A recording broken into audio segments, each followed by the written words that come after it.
اللہ اللہ اللہ اللہ۔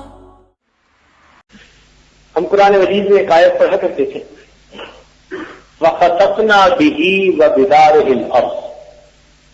اللہ تعالیٰ نے قارون کے بارے میں فرمایا کہ ہم نے اس کو اور اس کے گھر کے ساتھ زمین کے اندر دھسا دیا۔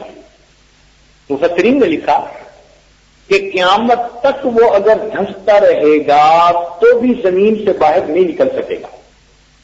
تو ہمارے ذہن میں ایک کوشچن آتا تھا کہ تھوڑی بھی سپیڈ ہو تو قیامت تک تو بہت ٹائم اسپین ہے، تو اتنے میں تو اس کو دوسرے سرے سے نکل جانا چاہیے۔ لیکن جب ذرا بڑے ہوئے اور سائنس کی کلاسز لی تو اس وقت ہمیں ایک کوشچن امتحان میں آیا۔ کوشچن بڑا انٹرسٹنگ تھا۔ وہ یہ تھا کہ اگر ایک آدمی کے پاس فرض کرو 1 فٹ کا پائپ ہے اور وہ بور کر دیتا ہے پوری زمین کے اندر تھرو آؤٹ، ایک طرف سے دوسری طرف، یہ سوراخ ہو جاتا ہے اور اس سوراخ کے اندر وہ ایک کوئن، ایک سکہ ڈال دیتا ہے۔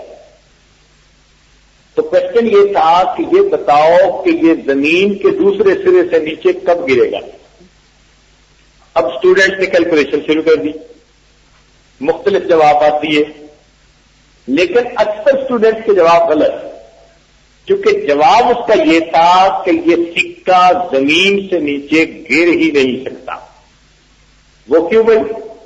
اس لیے کہ اگر یہ زمین ہے اور اس کے اندر سوراخ کر دیا گیا، ہم سکے کو ڈالیں گے تو سکہ جو سینٹر آف گریوٹی ہے اس کی طرف کھینچے گا اور اس کی سپیڈ بڑھتی جائے گی، اور جیسے ہی وہ وہاں پہنچے گا تو اپنے مومنٹم کی وجہ سے آگے نکلے گا، لیکن جب آگے نکلے گا تو اب فورس آف گریوٹی اس کو پل کرے گی، تو اس کی سپیڈ گھٹتی جائے گی، حتیٰ کہ نکلنے سے پہلے زمین اس کی سپیڈ 0 ہو کے پھر وہ واپس اوپر کی طرف آئے گا۔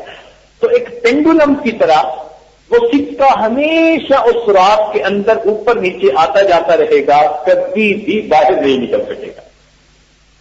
قرآن نے 1400 سال پہلے بتا دیا کہ ہم نے قارون کو اس کے مکان کے ساتھ زمین میں دھسایا، اور مفسرین نے لکھا وہ کبھی بھی زمین سے نہیں نکل سکتا۔ یہ وہ باتیں ہیں کہ جن حقیقتوں سے آج سائنس پر در کھل گئی ہے۔ لا الہ الا اللہ، لا الہ الا اللہ، لا الہ الا اللہ، لا الہ الا اللہ، لا الہ الا اللہ، لا الہ الا اللہ، لا الہ الا اللہ۔